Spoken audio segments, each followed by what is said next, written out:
முதல் இந்தி போராட்டம் நடந்தவரும் திமுக அல்ல, அன்னைக்கு திராவிட கழகம் கிடையாது, சுயமரியாதை இயக்கம் தான் இருந்தது. அதை தமிழர்கள் நடத்தினார்கள். சுயமரியாதை இயக்கம் தமிழர்கள் அரசியல் படுத்தியது, போராட்டத்துக்கு அணியப்படுத்தியது. திராவிட கழகம் போராட்டத்தை முன்னுக்கு நகர்த்தியது. 65 திமுக போராட்டத்தை மேலும் நகர்த்தினார்கள். பல கட்சிகள் இயக்கங்கள் இந்த போராட்டத்தில் இணைந்து நின்றார்கள். கட்சி கடந்த போராட்டம் தான் மொழி போராட்டம் என்பதை மறந்துவிடக்கூடாது.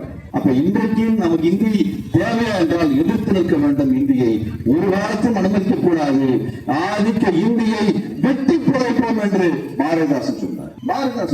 ஏன் வெட்டி புதைப்போம் என்று சொன்னார்? அது மறுபடியும் துணிவிட்டு விடக்கூடாது, மறுபடியும் அது உயிர்பட்டு வந்து விடக்கூடாது, அதை புதைத்து முடிக்க வேண்டும் என்று பாரதிதாசன் பேசுகிறார். அது ஆதிக்கமாக நீங்க இன்னைக்கு போனீங்கன்னா வடநாட்டுல அவர் பேசுற பேச்சு, அவர் காமிக்கிற திமிரு, அவ்வளவு திமிரு காமிக்கிறார், அவ்வளவு திமிர காமிக்கிறான். அப்படிப்பட்ட ஒரு நிலையை நாம் அனுமதிக்க கூடாது. நம்ம என்ன கேட்கிறோம்னா, வடநாட்டுக்காரன் கட்டுற மாதிரி தான் வரியை நம்மளும் கட்டுறோம்.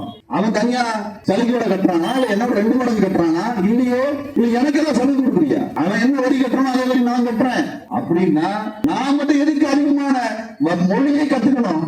அவன் 2 மொழி தான் கத்துப்பானா, நம்ம 3 மொழி கத்துக்குமா? எதுக்குடா?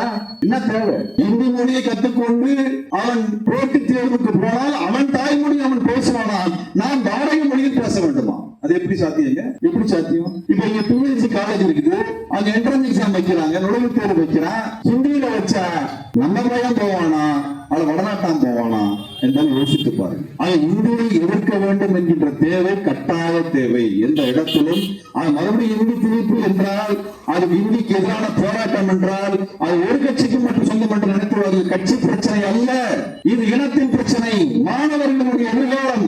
அதைத்தான் கணக்கில் எடுத்துக் கொள்ள வேண்டும். இந்த மொழி பிரச்சனை என்பது இளைஞர்களின் பிரச்சனை, மாணவர்களின் பிரச்சனை. இலக்கியத்தால் ஒன்றுபட்டு உன்னை போன்ற மக்களே வரலாற்றை படைப்பார்கள்.